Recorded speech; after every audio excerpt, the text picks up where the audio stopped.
सुवान वान अभी अभी प्यार में धोखा खाकर दुखी हुई थी। ऐसे समय में मेई शिवांग की ये सारी हरकतें उसके टूटे हुए दिल का दर्द बांट देती थीं।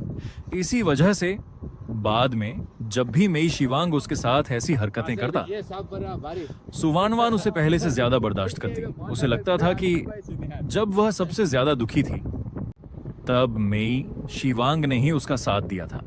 लेकिन अब हालात पूरी तरह बदल चुके थे। सुवानवान का दिल नहीं टूटा था। वह तो मुझसे मिलने के लिए बेचैन होकर भागी चली आई थी। ऐसे में मेई शिवांग की हरकतें उल्टा असर कर रही थी। उसने तो बस अपनी प्रेमी से मिलने जा रही सुवानवान का समय बर्बाद किया था।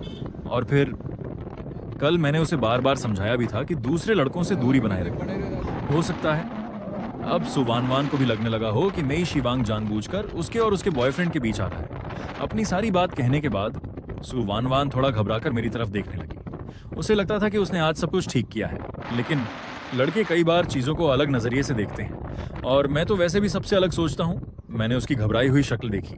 आज उसने सचमुच बहुत अच्छा व्यवहार किया था, इसलिए मैंने उसे और परेशान नहीं किया। मैंने मुस्कुराकर कहा, आज तुमने बहुत अच्छा किया।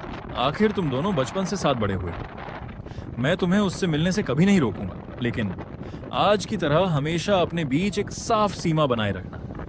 ये सुनकर सुवानवान ने राहत की सांस ली। उसके चेहरे पर भी मुस्कान लौट आई। ठीक है, उसे लगा कि अब बात यहीं खत्म हो गई, लेकिन अचानक मैंने अपनी मुस्कान समेट ली। फिर गंभीर होकर पूछा, तुम कहती हो कि तुम इस शिवांग को सिर्फ छोटे भाई की तरह मानती हो, लेकिन क्या वह भी तुम्हें उसी नजर से देखता है? मुझे तो नहीं लगता। मुझे लगता है वह तुम्हें एक औरत की तरह पसंद करता है, भाई बहन वाले प्यार की तरह नहीं, बल्कि एक पुरुष और स्त्री के बीच होने वाले प्यार की तरह। अचानक मुझे मूल कहानी की शुरुआत याद आ गई। उस समय सुवानवान अभी अभी प्यार में असफल हुई थी। मेई शिवांग बहुत चालाक था। उसे पता था कि अभी अगर वह अपने प्यार का इजहार करेगा तो सुवानवान उससे दूरी बना लेगी, इसलिए उसने पहले अपने जज्बात छिपाए। ये सब मूल कहानी में उसकी मन की बात के रूप में लिखा गया था, लेकिन अब मैं उसकी सारी चाल पहले ही उजागर कर देना चाहता था। मैं उसे यह मौका नहीं देना चाहता था कि वह छोटे भाई की पहचान का सहारा लेकर सुवानवान के साथ भावनात्मक नजदीकियां बढ़ाए। सुवानवान को उम्मीद नहीं थी कि मैं इतना तेज दिमाग निकला। उसे खुद भी आज ही पहली बार थोड़ा सा शक हुआ था, जबकि मैंने तो मेई शिवांग को देखा तक नहीं था। सिर्फ उसकी बातें सुनकर ही मैं इस नतीजे पर पहुंच गया, और वह भी पूरे यकीन के साथ। सुवानवान ने मेरा विरोध नहीं किया। वो बोली, मुझे भी नहीं पता। उसने कभी खुद अपने मुंह से ऐसा कुछ नहीं कहा। बचपन से मैं उसे सिर्फ अपना छोटा भाई ही मानती आई हूँ। हाई स्कूल के बाद वह विदेश चला गया था। इन कुछ सालों में हमारी मुलाकातें भी बहुत कम हुई हैं, इसलिए मुझे नहीं पता कि उसकी भावनाएं बदल गई हैं या नहीं। फिर उसने उत्सुकता से पूछा, मिंगमिंग, तुम्हें ऐसा क्यों लगा? मैं मुस्कुराया।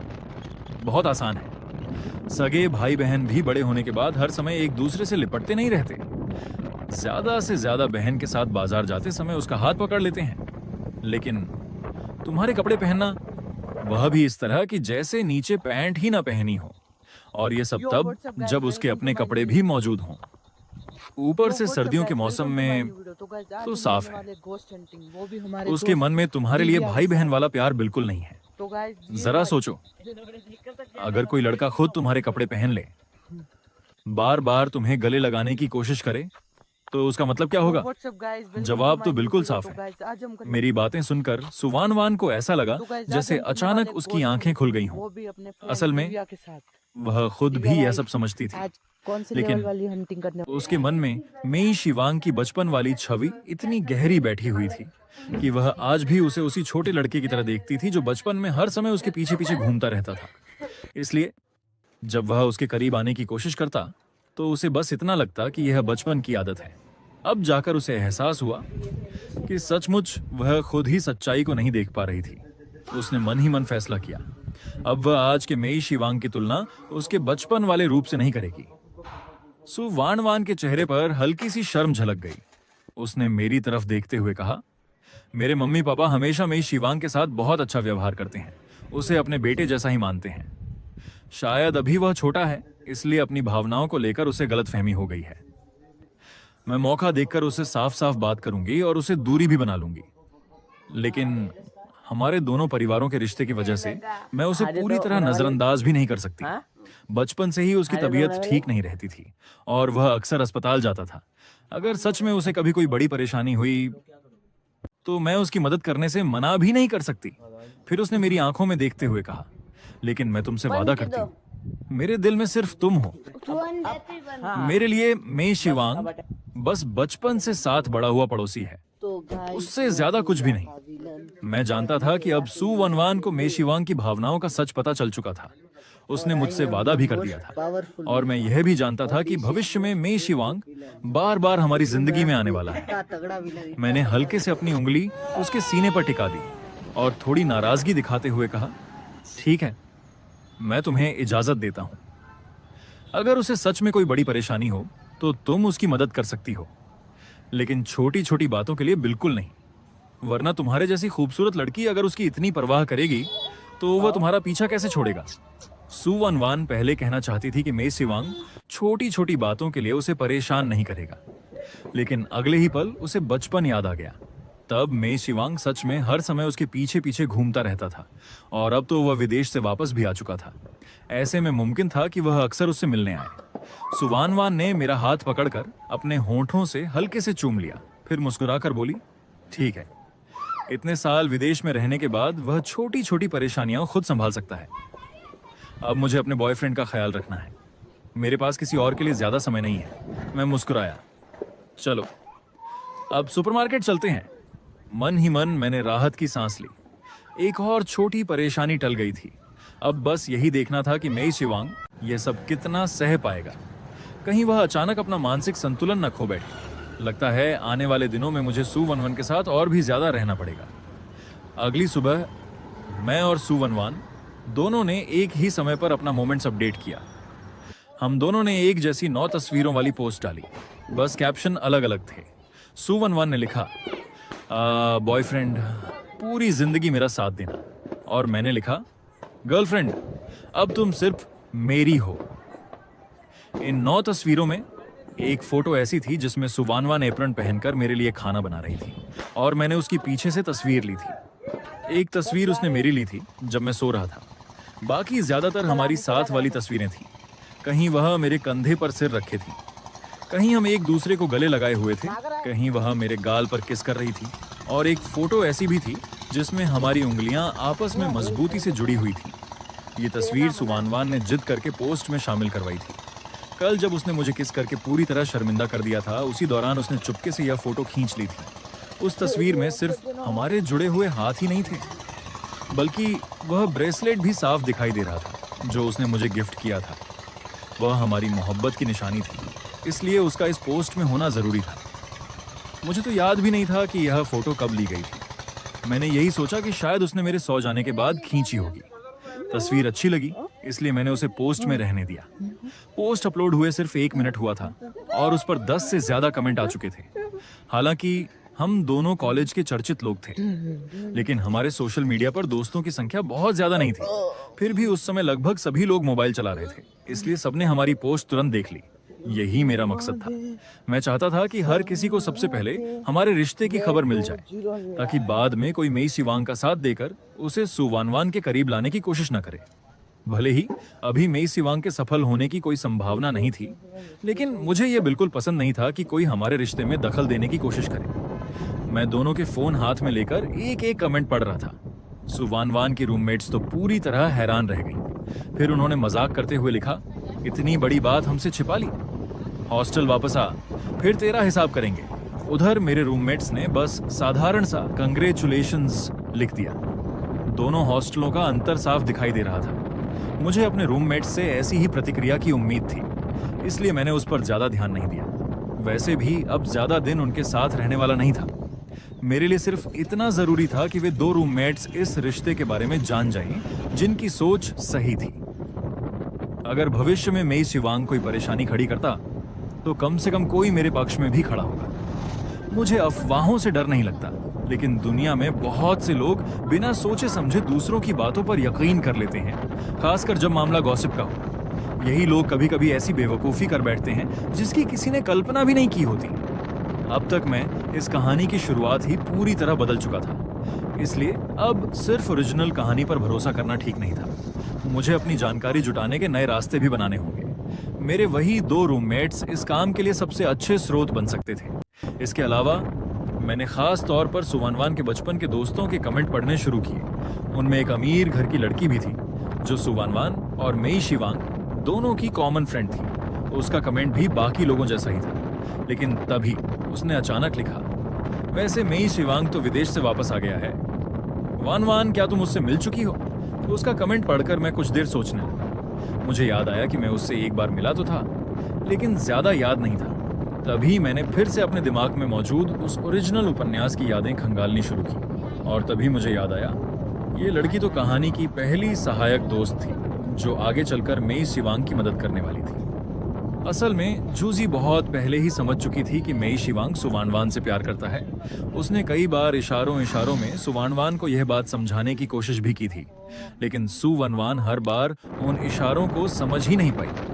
आखिर उसकी दोस्ती सुवानवान से ज्यादा गहरी थी, इसलिए बाद में उसने यह बात दोबारा छेड़ी ही नहीं। ओरिजिनल कहानी में जब मैंने सुवानवान को ठुकरा दिया था, तब सबसे पहले जूजी ही थी जिसने समझ लिया था कि इस बार सुवानवान सच में हार मान चुकी है। यही सोचकर उसने बिना समय गंवाए मेई शिवांग के लिए मौके बनाने शुरू कर दिए। उसका मानना था, टूटे हुए दिल का सबसे अच्छा इलाज एक नया प्यार होता है। ये बात याद आते ही मेरे दिमाग में खतरे की घंटी बज उठी। मैंने सोचा भी नहीं था कि इस बार जब कहानी इतनी बदल चुकी है, तब भी जूजी पहले की तरह मेई शिवांग की मदद करने की कोशिश करेगी। मैंने तुरंत सुवानवान से पूछा, ये लड़की कौन है? हम दोनों की रिलेशनशिप वाली पोस्ट पर ये किसी दूसरे लड़के का नाम क्यों ले रही है? क्या ये हमें अलग करवाना चाहती है? मेरी बात सुनकर सुवानवान भी पहले थोड़ा नाराज हुई। उसने मेरे फोन की तरफ देखा, फिर तुरंत समझ गई कि मैं किस कमेंट की बात कर रहा हूँ। उसके चेहरे का गुस्सा पल भर में गायब हो गया। वह मुस्कुराकर समझाने लगी, ये मेरी बचपन की सबसे अच्छी दोस्तों में से एक है और मेई शिवांग को भी जानती है। आज मेई शिवांग विदेश से वापस आया है, शायद इसलिए उसने बस यूं ही पूछ लिया होगा। उसका कोई गलत मतलब नहीं है, लेकिन सुवानवान को अपनी दोस्त पर इतना भरोसा करते देखकर मैं और भी ज्यादा सतर्क हो गया। मैंने गंभीर आवाज में कहा, सच में उसका कोई दूसरा मतलब नहीं है। ये हमारी रिलेशनशिप अनाउंसमेंट वाली पोस्ट है और वो उस लड़के का जिक्र कर रही है जो तुम्हें पसंद करता है। क्या तुम पूरी तरह यकीन से कह सकती हो कि उसके मन में कुछ और नहीं है? अगर उसे सच में जानना ही था तो वो तुम्हें प्राइवेट मैसेज भी कर सकती थी। सबके सामने कमेंट करने की क्या जरूरत थी? मेरी बात सुनकर सुवानवान कुछ पल के लिए चुप हो गई। उसने पहले इस बात पर ध्यान ही नहीं दिया था, लेकिन अब सोचने पर उसे भी लगा कि सच में उस कमेंट की जगह सही नहीं थी। उसने बिना देर किए जूजी का कमेंट डिलीट कर दिया। फिर मेरे पास आकर बोली, देखो, मैंने उसका कमेंट हटा दिया। अब नाराज मत हो, ठीक है? मैं जानता था। इतनी सी बात से सुवानवान अपनी बचपन की दोस्त से रिश्ता नहीं तोड़ने वाला, लेकिन मेरा मकसद भी कुछ और था। मैंने उससे पूछा, तुम दोनों बचपन से साथ हो, तो क्या उसे पता है कि मेई शिवांग तुम्हें पसंद करता है? सुवानवान ने थोड़ा सोचकर कहा, शायद नहीं। मैंने तुरंत दूसरा सवाल दाग दिया, सच सच बताओ, क्या यही वो जुजी है जिसके बारे में तुमने कहा था कि उसके कई बॉयफ्रेंड रह चुके हैं? हाँ, वही है, मैंने हल्की मुस्कान के साथ कहा। इतना रिलेशनशिप एक्सपीरियंस होने के बाद भी क्या उसे सच में मेई शिवांग की भावनाएं समझ नहीं आई? मैं तो उससे मुश्किल से 2-4 बार मिला, फिर भी पहली नजर में समझ गया। तुम तो खुद प्यार में थी इसलिए नहीं समझ पाई, लेकिन बाहर से देखने वाले के लिए यह बात बिल्कुल साफ थी। क्या उसने कभी तुम्हें इशारों में कुछ नहीं कहा, या कभी तुम्हें और मेई शिवांग को करीब लाने की कोशिश नहीं की? सुवानवान पहले तो तुरंत मना करने वाली थी, लेकिन अचानक उसे अपनी दोस्त के साथ हुई एक पुरानी बातचीत याद आ गई। उस समय उसे कुछ अजीब नहीं लगा था, लेकिन अब सोचने पर वह सच में मेई शिवांग की भावनाओं की तरफ इशारा कर रही थी। कुछ पल चुप रहने के बाद सुवानवान ने धीरे से कहा, ठीक है, शायद उसे पता था कि मेई शिवांग मुझे पसंद करता है, लेकिन उसे अपनी हद पता है। वो कोई गलत काम नहीं करेगी। पहले भी जब उसने मुझे समझाने की कोशिश की तो बहुत घुमा फिरा कर बात की थी, वरना मुझे आज तक पता ही क्यों नहीं चलता। हालांकि वह अपनी दोस्त का बचाव कर रही थी, लेकिन मन ही मन उसने तय कर लिया कि अगली बार मिलते ही वह जूजी से इस बारे में अच्छी तरह पूछताछ करेगी। मैंने सिर हिलाया, ठीक है, इस बार मैं बात को यहीं छोड़ देता हूं, लेकिन तुमने खुद कहा कि वो मेई शिवांग की भी अच्छी दोस्त है। अगर मेई शिवांग उससे मदद मांगे तो इतनी मिलनसार लड़की शायद मना नहीं करेगी। इसलिए आगे से अगर वो तुम्हें कहीं बुलाए तो पहले अच्छी तरह पूछना कि वहां और कौन कौन होगा। समझी? सु वनवान ने मुस्कुरा कर कहा। हाँ, समझ गई। लेकिन उसके लापरवाह अंदाज को देखकर मुझे तसल्ली नहीं हुई। मैंने गंभीर होकर दोबारा कहा, यह मजाक नहीं है, इस बात को हमेशा याद रखना। समझी? मेरा गंभीर चेहरा देखकर सु वनवान को मैं बेहद प्यारा लगा। वह तुरंत मेरे गले लग गई और मेरे होंठों पर एक किस कर दिया। शायद मुझे मना लेने के बाद इस बार उसने सच में मेरी बात दिल से मान ली। वह मुस्कुरा कर बोली, ठीक है, मैं याद रखूंगी। उधर मेई शिवांग अपनी मोबाइल स्क्रीन को घूर रहा था। उसकी उंगलियां अनजाने में फोन को इतनी जोर से पकड़े हुए थीं कि उनकी नसें तक उभर आई थीं। मोबाइल की रोशनी उसके तनाव से भरे चेहरे पर पड़ रही थी। वह पूरे 10 मिनट तक बिना पलक झपकाए उसी स्क्रीन को देखता रहा। उसकी आंखों में सिर्फ अविश्वास, उलझन और सदमा था। उसे यकीन ही नहीं हो रहा था कि वह क्या देख रहा है। ये आखिर हुआ क्या है? क्या ये मिंग ने वन वन को रिजेक्ट नहीं कर दिया था? सब तो यही कह रहे थे कि इस बार वैन वैन ने सच में हार मान ली है। तो फिर ये सब क्या है? मोबाइल स्क्रीन पर सु वैन वैन और ये मिंग की रिलेशनशिप अनाउंसमेंट वाली पोस्ट साफ दिखाई दे रही थी। वह तस्वीरें उसकी आंखों में चुभ रही थी। उसे समझ ही नहीं आ रहा था कि दोनों ने अचानक अपने रिश्ते का ऐलान कैसे कर दिया। उसने उन 9 तस्वीरों को बार बार झूम करके देखना शुरू किया। हर तस्वीर, हर कोना, हर सिलवट, यहां तक कि बैकग्राउंड की रोशनी तक को ध्यान से देखने लगा। उसे उम्मीद थी कि शायद कहीं कोई एडिटिंग की गलती मिल जाए, लेकिन तस्वीरों की लाइटिंग बिल्कुल प्राकृतिक थी। दोनों के चेहरे के भाव भी पूरी तरह असली लग रहे थे। फोटोशॉप का जरा सा भी निशान नहीं था। लेकिन उन तस्वीरों में सु वनवान की चमकती हुई मुस्कान उसकी आंखों में सबसे ज्यादा चुभ रही थी। उसने दांत भींचते हुए मन ही मन कहा, वो ये मिंग तो सिर्फ वनवान की भावनाओं से खेलता था। फिर उसने अचानक उसका प्यार कैसे स्वीकार कर लिया? जरूर कुछ ना कुछ हुआ है। हाँ, उस ये मिंग का कोई ना कोई छिपा हुआ मकसद जरूर है। मेई शिवांग ने गहरी सांस ली। उसका सीना हल्का सा ऊपर नीचे हुआ और अगले ही पल उसने खुद को संभाल लिया। उसने अपने जमे हुए चेहरे को दोनों हाथों से रगड़ा। उसकी आंखों में छाई घबराहट धीरे धीरे गायब होने लगी। मैं घबरा नहीं सकता, बिल्कुल भी नहीं। मैं इतने सालों से इंतजार करता आया हूं, अब आखिरी समय में जल्दबाजी नहीं कर सकता। मुझे शांत रहना होगा। लेकिन फोन पर दिख रही वे तस्वीरें उसकी आंखों में कांटों की तरह चुभ रही थीं। चाहकर भी वह खुद को पूरी तरह शांत नहीं कर पा रहा था। उसने तुरंत मुयुलू यानी सु वनवान के फोन में झुझी नाम से सेव अपनी दोस्त को मैसेज भेजा। उसकी उंगलियां इतनी तेजी से चल रही थीं कि स्क्रीन पर शब्द उड़ते जा रहे थे। दीदी, आपको पता है वैन वैन और उस यी मिंग के बीच आखिर हुआ क्या है? मैसेज भेजने के बाद भी उसने फोन कसकर पकड़ रखा। उसकी उंगलियां हल्के हल्के कांप रही थीं। उसकी नजर लगातार स्क्रीन के ऊपर टिकी थी। वह बेसब्री से जवाब का इंतजार कर रहा था। करीब 2 मिनट बाद फोन हल्के से बजा। टिंग! उसने फौरन फोन उठाया। मैसेज मुंह युलू का ही था। उसने लिखा था, मुझे भी कुछ समझ नहीं आया। कल सुसु हॉस्टल वापस नहीं आई थी। उसकी रूममेट्स ने तो मुझे फोन करके कहा था कि उन्हें उसकी चिंता हो रही है। इस बार के प्रपोजल में मैंने भी थोड़ी बहुत मदद की थी। उस समय सुसु को देखकर तो मुझे पूरा यकीन था कि अगर इस बार भी उसका प्यार सफल नहीं हुआ तो उसका दिल सच में टूट जाएगा। मैंने कोई गलत खबर नहीं दी थी। ये मिंग ने उसे रिजेक्ट किया था, ये बात भी उसकी रूममेट्स ने ही मुझे बताई थी। मेरे पास तो उस समय की वीडियो भी है। लेकिन अचानक सब कुछ कैसे बदल गया, मैं खुद भी पूरी तरह हैरान हूं। सुसु ने तो मेरी लव गुरु वाली इज्जत ही मिट्टी में मिला दी।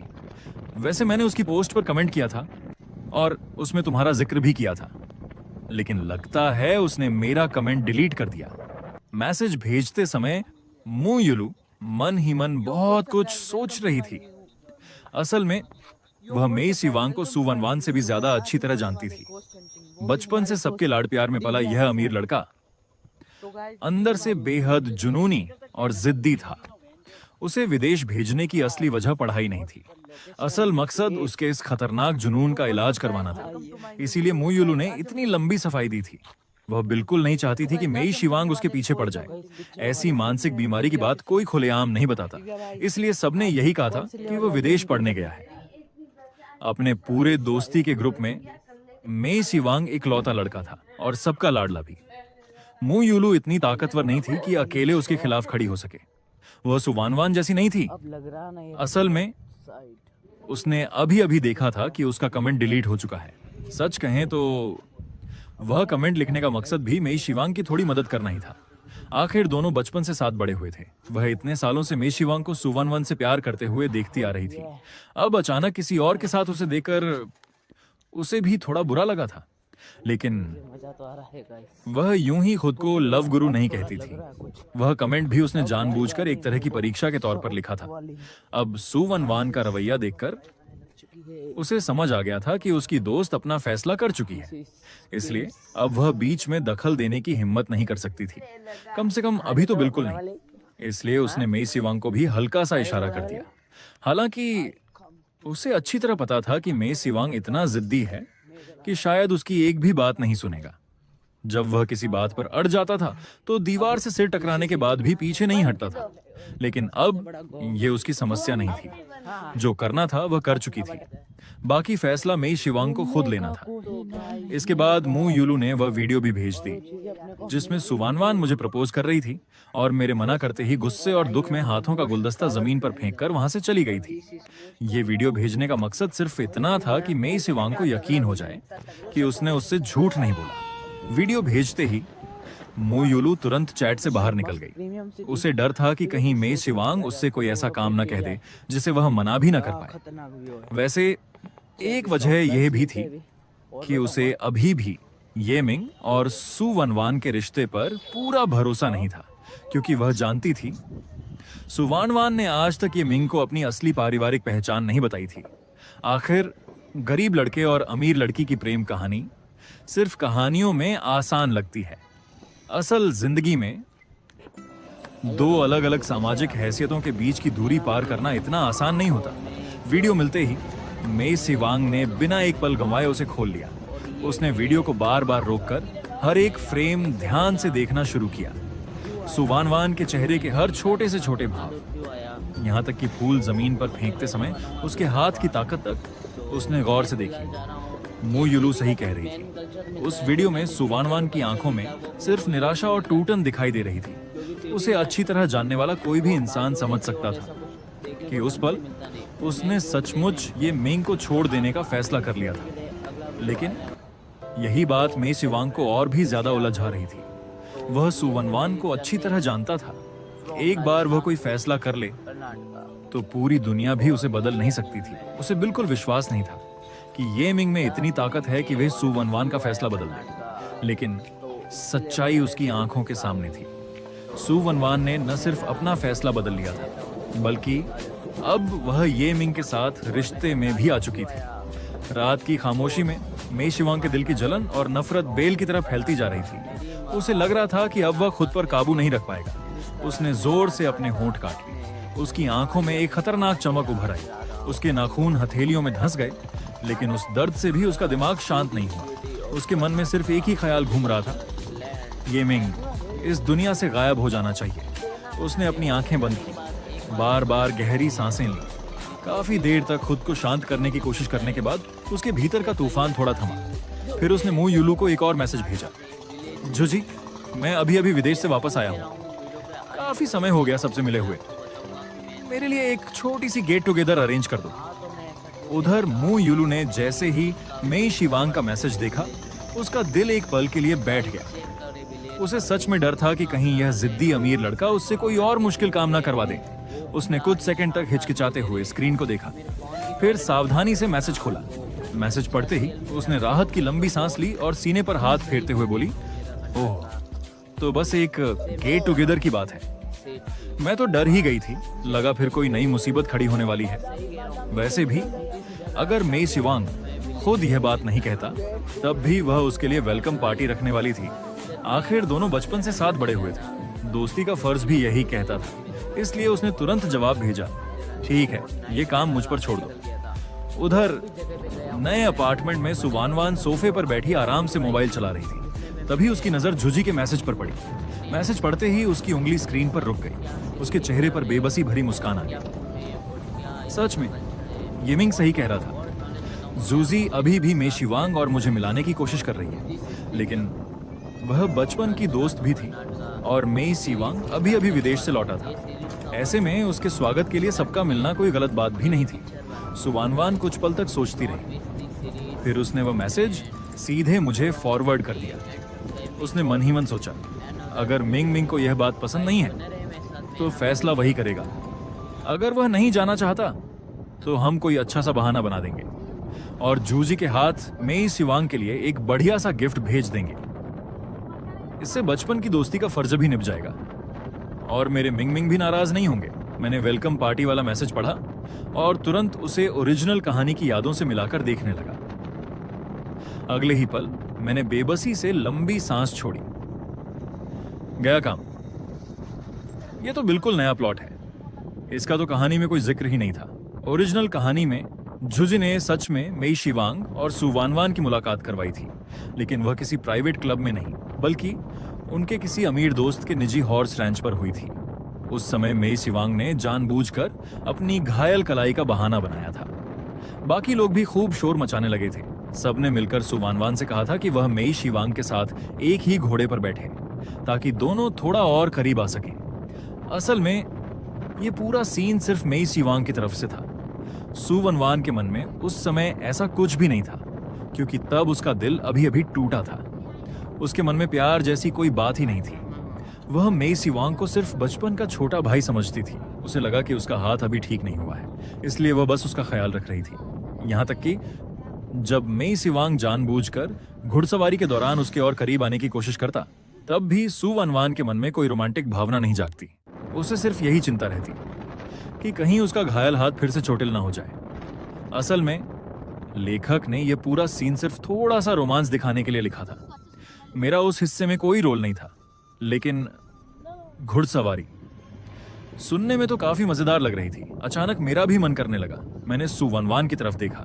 वनवान, तुम्हें घुड़सवारी आती है? वह थोड़ा चौंक गई। हाँ, अच्छी खासी आती है। उसकी आंखों में सवाल था। अभी तो हम वेलकम पार्टी की बात कर रहे थे, फिर अचानक घुड़सवारी कहां से आ गई? मैंने थोड़ा नखरा करते हुए कहा। तो क्या तुम मुझे सिखाओगी? सुवनवान की आंखों की उलझन पल भर में मुस्कान में बदल गई। बिल्कुल सिखाऊंगी। लेकिन अचानक घुड़सवारी का शौक कैसे जाग गया? मैंने हंसते हुए कहा, बस अचानक मन कर गया। लेकिन अगले ही पल मुझे अपनी कमजोर स्टैमिना याद आ गई। मैंने चिंता से पूछा, बहुत थकाऊ तो नहीं होती ना? मेरी फिटनेस कैसी है ये तो तुम जानती ही हो।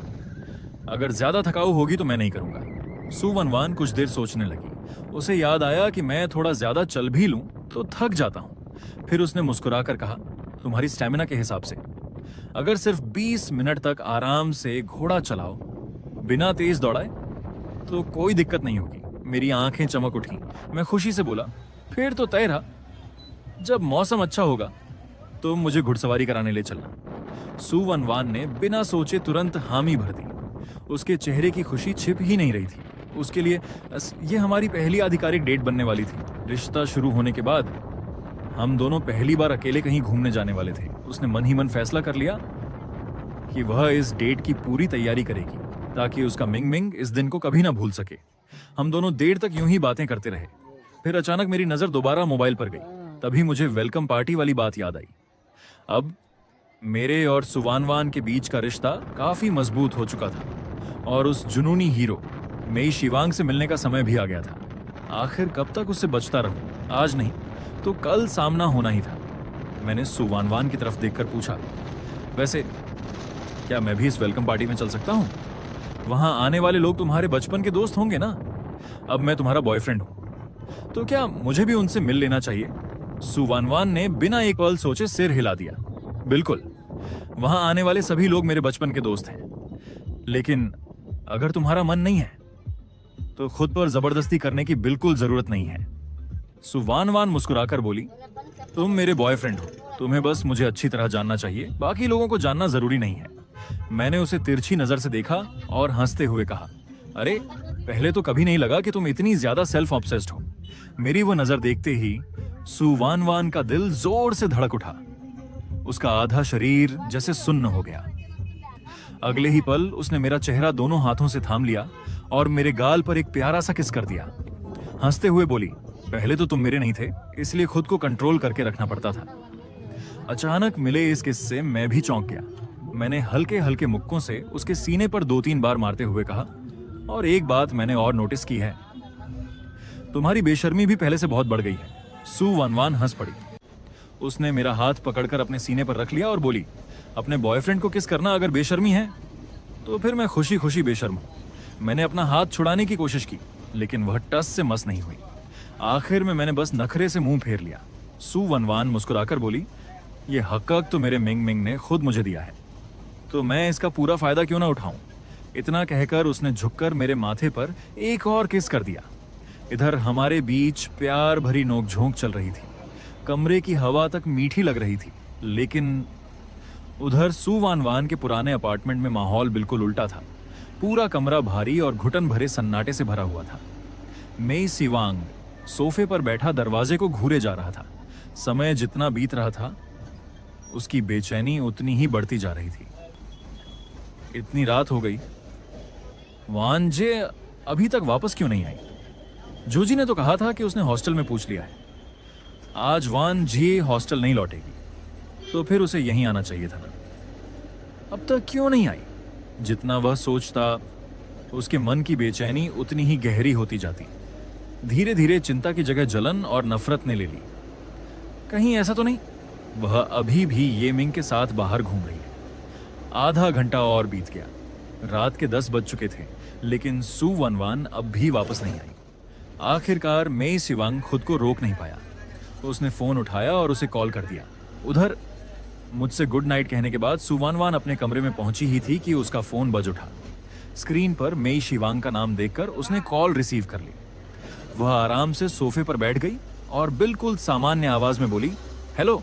दूसरी तरफ मेई शिवांग ने उसकी आवाज सुनते ही गला साफ किया, फिर जानबूझकर अपनी आवाज को नरम बनाते हुए बोला, हाँ, मैं कुछ दिनों बाद इसी यूनिवर्सिटी में ट्रांसफर होकर आ रहा हूं। मेरे घर के इस इलाके में कोई प्रॉपर्टी नहीं है। मैंने आंटी से बात कर ली है, इसलिए कुछ दिन मैं तुम्हारे घर पर ही रह लूंगा। ये कहते हुए मेई शिवांग के होठों पर मुस्कान आ गई। सिर्फ यह सोचकर कि वह कुछ दिनों तक सू वनवान के साथ एक ही घर में रहेगा, उसका दिल तेजी से धड़कने लगा। हालांकि यह सिर्फ कुछ दिनों की बात थी, लेकिन उसके लिए वही काफी था। उसे लगा कि कहीं सू वनवान गलत न समझ बैठे, इसलिए उसने जल्दी से जोड़ दिया, जैसे ही यूनिवर्सिटी की सारी फॉर्मेलिटी पूरी हो जाएगी, मैं हॉस्टल में शिफ्ट हो जाऊंगा। बस कुछ ही दिनों की बात है। इतनी छोटी सी बात के लिए नया घर खरीदना बेकार होगा। उसकी बात सुनकर सू वनवान को भी वजह बिल्कुल सही लगी, बल्कि उसे मन ही मन खुशी हुई कि उसने पहले ही नया घर खरीद लिया था, वरना यह स्थिति सचमुच मुश्किल हो जाती। आखिर वह अभी अभी मेरे साथ रिश्ते में आई थी। अब वह पुराने घर में रहकर कोई परेशानी नहीं चाहती थी, इसलिए उसने सहज स्वर में कहा, ठीक है, तुम फिलहाल वहीं रह लो। अगर बाद में हॉस्टल पसंद ना आए तो हमेशा वहीं रह सकते हो। वो घर मैं तुम्हें गिफ्ट कर दूंगी। शुरुआत में मेई शिवांग का चेहरा खुशी से खिल उठा, लेकिन जैसे ही उसने वो घर मैं तुम्हें दे दूंगी सुना और सू वनवान की आवाज में आई अनजानी दूरी महसूस की, उसके चेहरे की मुस्कान वहीं जम गई। दिल जोर से धड़क उठा। उसे लगा कुछ बहुत गलत हो रहा है, जैसे किसी ने उस पर बर्फ का ठंडा पानी उड़ेल दिया हो। उसने हिचकते हुए पूछा, मुझे गिफ्ट कर दोगी? सू वनवान ने शांत स्वर में जवाब दिया, हाँ, मैंने आज नया घर खरीद लिया है, अब मैं वहीं रहूंगी। तुम मेरा इंतजार मत करना, आज ही तो विदेश से लौटे हो, थक गए होंगे, जल्दी आराम कर लेना। ये सुनते ही मेई शिवांग के पैरों तले जमीन खिसक गई। वैन जे सचमुच वापस नहीं आने वाली थी। नया घर, क्या वह सच में ये मिंग के साथ रहने चली गई है? बस यही ख्याल उसके दिमाग में बार बार घूमने लगा। जितना सोचता, उसके अंदर की जलन और पागलपन उतना ही बढ़ता जाता। उसका चेहरा गुस्से से विकृत होने लगा। अच्छी बात बस इतनी थी कि कमरे में वह अकेला था, वरना कोई भी उसे उस हालत में देखकर डर जाता। उधर सू वनवान ने कुछ सेकंड इंतजार किया। जब दूसरी तरफ से कोई आवाज नहीं आई तो उसे लगा कि मेई शिवांग ने बात खत्म कर दी है। वह धीरे से बोली, ठीक है, गुड नाइट। तभी मेई शिवांग अचानक होश में आया। उसने घबराकर जल्दी से आवाज लगाई, वानजे, 1 मिनट। सू वनवान ने फोन वापस कान से लगाया और शांत स्वर में बोली, हाँ, बोलो।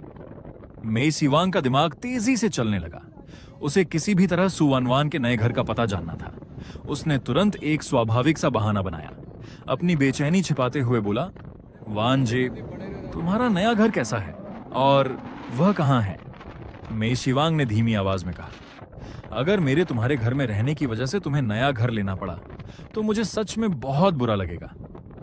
तुम्हारा पुराना घर भी तो बहुत अच्छा है, तुम वापस वहीं क्यों नहीं आ जाती? तुम्हें तो उस घर में रहने की आदत भी है। अगर मेरी वजह से तुम्हें अपनी आदत बदलनी पड़े तो मुझे सच में बहुत अपराध बोध होगा। इस बार सु वनवान की आवाज में हल्की सी जल्दबाजी थी। ऐसी बात नहीं है, यह तुम्हारी वजह से नहीं हुआ। तुम्हारे वापस आने से पहले ही मैंने नया घर खरीद लिया था। ज्यादा मत सोचो, बहुत रात हो गई है, अब आराम करो। लेकिन सु वनवान ने उसके किसी भी सवाल का सीधा जवाब नहीं दिया। इससे मेई शिवांग के मन में शक और जलन पहले से भी ज्यादा बढ़ गई। अब उसे पूरा यकीन होने लगा था कि सु वानवान सच में मेरे साथ रह रही है। उसकी आवाज में अनजाने में दबी हुई नफरत घुल गई। वह दांत भींचे हुए बोला, वान जे, क्या तुम मुझे इसलिए नहीं बता रही क्योंकि तुम अपने बॉयफ्रेंड के साथ रह रही हो? बॉयफ्रेंड शब्द बोलते समय उसने लगभग अपने दांत पीस डाले। अगर उसके हाथ में पकड़ा मोबाइल इतना मजबूत ना होता तो शायद उसी समय टूट जाता। गुस्से की वजह से उसकी आवाज भी हल्की कांप गई थी, लेकिन सु वानवान उस आवाज में छिपी नफरत समझ नहीं पाई। हाँ, उसे इतना जरूर महसूस हुआ कि मेई शिवांग कुछ ज्यादा ही भावुक लग रहा था। उसे अचानक याद आया कि मेई शिवांग उसे प्यार करता है और अब जब वह मेरे साथ रिश्ते में आ चुकी है तो मेई शिवांग भी किसी टूटे हुए दिल वाले इंसान जैसा महसूस कर रहा होगा। यही सोचकर उसने उसे और चोट नहीं पहुंचानी चाहिए। वह नरमी से बोली, मैं अकेली ही रह रही हूं, तुम बेकार की बातें मत सोचो, बहुत रात हो गई है, सो जाओ। लेकिन मेई शिवांग हार मानने वालों में से नहीं था। उसने फिर जिद करते हुए पूछा, अगर ऐसा है तो फिर तुम मुझे अपना नया पता क्यों नहीं बता रही? अब सु वानवान को और भी साफ महसूस होने लगा कि मेई शिवांग की मानसिक स्थिति कुछ ठीक नहीं है। उसकी सहज बुद्धि उसे बार बार यही कह रही थी, पता मत बताना। उसने बस इतना कहा, तुम आज ही विदेश से लौटे हो, थक गए होंगे, जल्दी सो जाओ, गुड नाइट। इतना कहकर उसने बिना उसे दोबारा बोलने का मौका दिए सीधे कॉल काट दी। फोन रखते ही उसने हल्के से अपनी कनपटी दबाई। उसके चेहरे पर बेबसी झलक रही थी। वह जानती थी मेई शिवांग बचपन से ही बहुत जिद्दी है। जब तक उसे जवाब न मिल जाए वह सवाल पूछना नहीं छोड़ता। लेकिन आज उसकी बेचैनी कुछ अलग ही लग रही थी। हालांकि सु वानवान अभी यह समझ नहीं पा रही थी कि आखिर गड़बड़ कहाँ है। फिर उसे याद आया, जब हम नया घर देखने गए थे तो मैंने बार बार सबसे पहले सिक्योरिटी के बारे में पूछा था। यही सोचकर उसने तय किया कि किसी भी हालत में अपने नए घर का पता किसी को नहीं बताएगी। उसने तुरंत उसी सेल्स मैनेजर को फोन लगाया जिससे आज घर खरीदा था।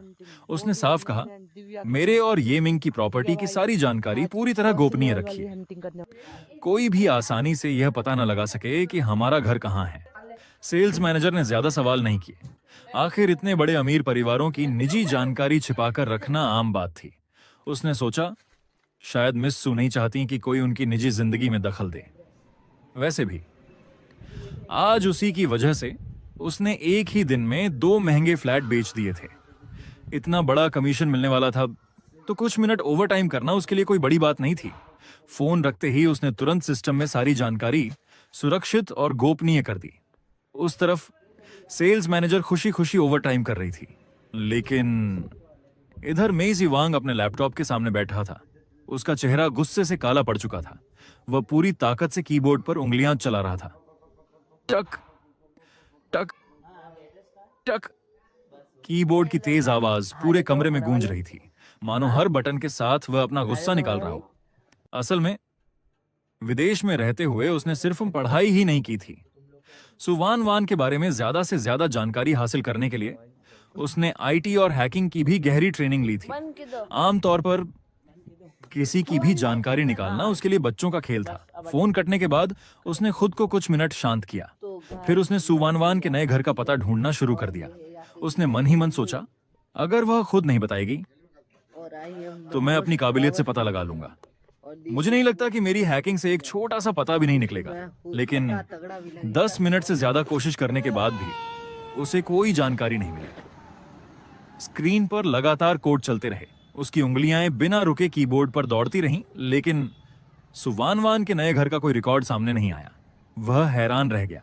उसे लगा था कि यह बहुत आसान होगा, आखिर यूनिवर्सिटी के आसपास इतने सारे रिहायशी कॉम्प्लेक्स थे।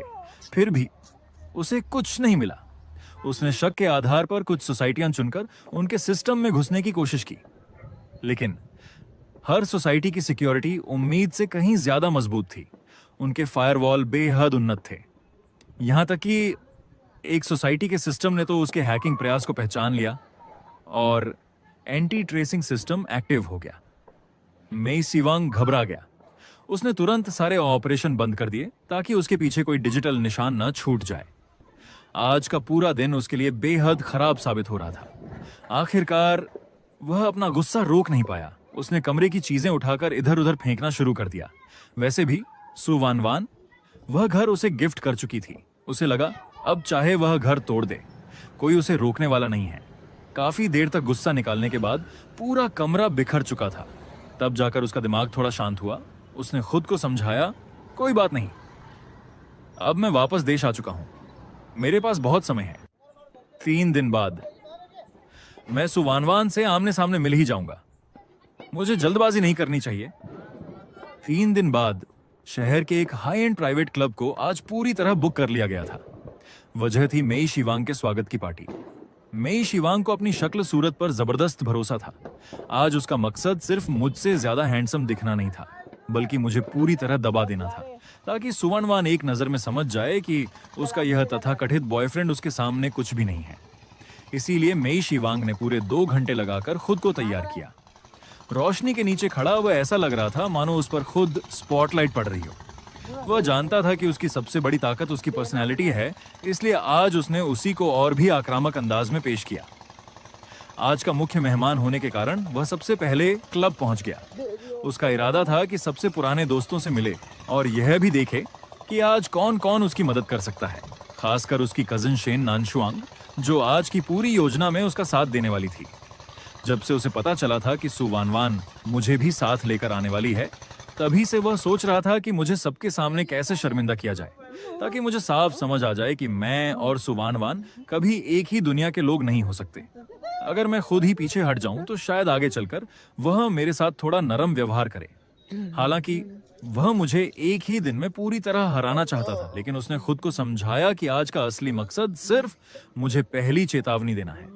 इसलिए उसने जरूरत से ज्यादा तैयारी नहीं की। शेन नानशुआंग से आखिरी बार योजना की पुष्टि करने के बाद उसने बाकी दोस्तों से भी बातें की। बातचीत के दौरान उसे महसूस हुआ कि विदेश जाने से पहले सब जैसे थे वैसे ही आज भी हैं। इससे उसे काफी राहत मिली, लेकिन उसके जल्दी आने का एक और मकसद भी था। वह चाहता था कि जब मैं पहुंचूं तब बाकी सब लोग आपस में हंसते बोलते नजर आए, लेकिन मुझसे कोई बात न करे। इससे मुझे अपने और उनके बीच का फर्क साफ महसूस होगा।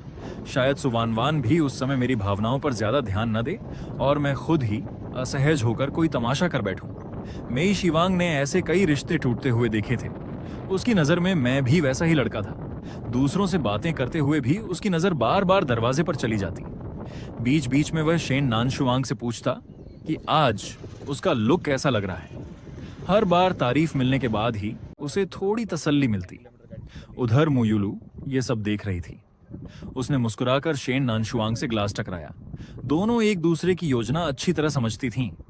ये क्लब मुयुलू के परिवार का था, इसलिए यहाँ होने वाली सारी तैयारियों की जानकारी उसे पहले से थी। फिलहाल उसका झुकाव भी मेई शिवांग की तरफ ही था। जहां तक मेरी बात थी, मुयुलू मुझे थोड़ा बहुत जानती थी। उसकी नजर में मेरा और सुवानवान का रिश्ता ज्यादा दिन चलने वाला नहीं था। आखिर अगर सुवानवान जैसी लड़की, जो हर बात में मेरा साथ देती थी, 3 साल तक मुझे मनाने के बाद भी सफल नहीं हुई और कुछ दिन पहले इतने बड़े प्रपोजल के बाद भी मैंने उसे ठुकरा दिया था, तो अचानक मेरा मान जाना उसे बिल्कुल स्वाभाविक नहीं लगा। उसे भी लगता था कि मैंने जरूर किसी छिपे हुए मकसद से यह रिश्ता स्वीकार किया है। इसी वजह से उस दिन हमारी रिलेशनशिप अनाउंसमेंट वाली पोस्ट के नीचे उसने जानबूझकर मेई शिवांग का जिक्र किया था। लेकिन सु वानवान की प्रतिक्रिया देखकर उसे समझ आ गया कि वह सचमुच मुझ पर पूरी तरह दिल हार चुकी है आज अगर मेई शिवांग कुछ ऐसा कर पाए जिससे सुवानवान की मेरी प्रति बनी हुई अच्छी छवि थोड़ी भी टूट जाए, तो उसे लगेगा कि उसने अपने दोस्त की मदद कर दी।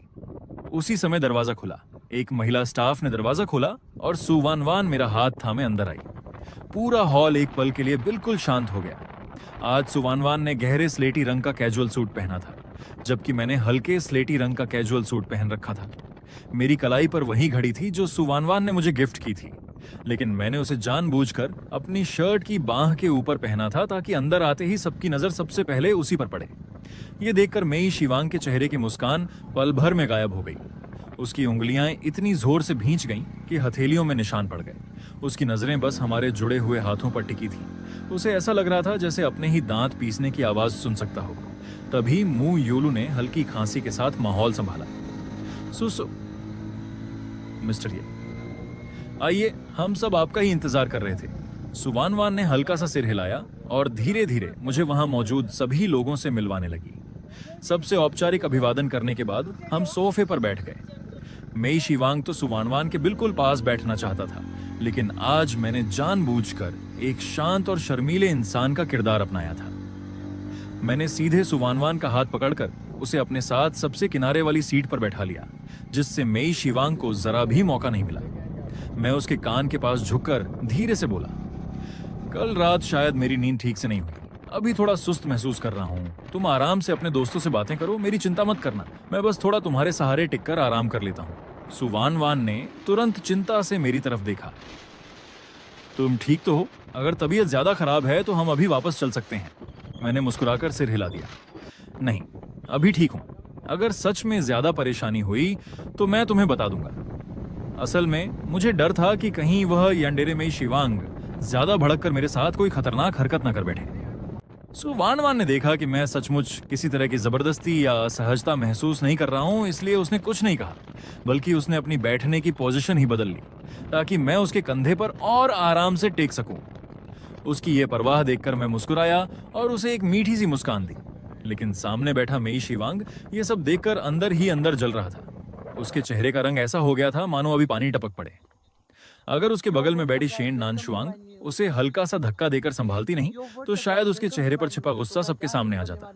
तभी माहौल संभालने के लिए मू यूलू मुस्कुराते हुए बोली, अरे सुसु, आज की पार्टी मेई शिवांग के स्वागत के लिए रखी गई है, तुम दोनों के प्यार का प्रदर्शन देखने के लिए नहीं।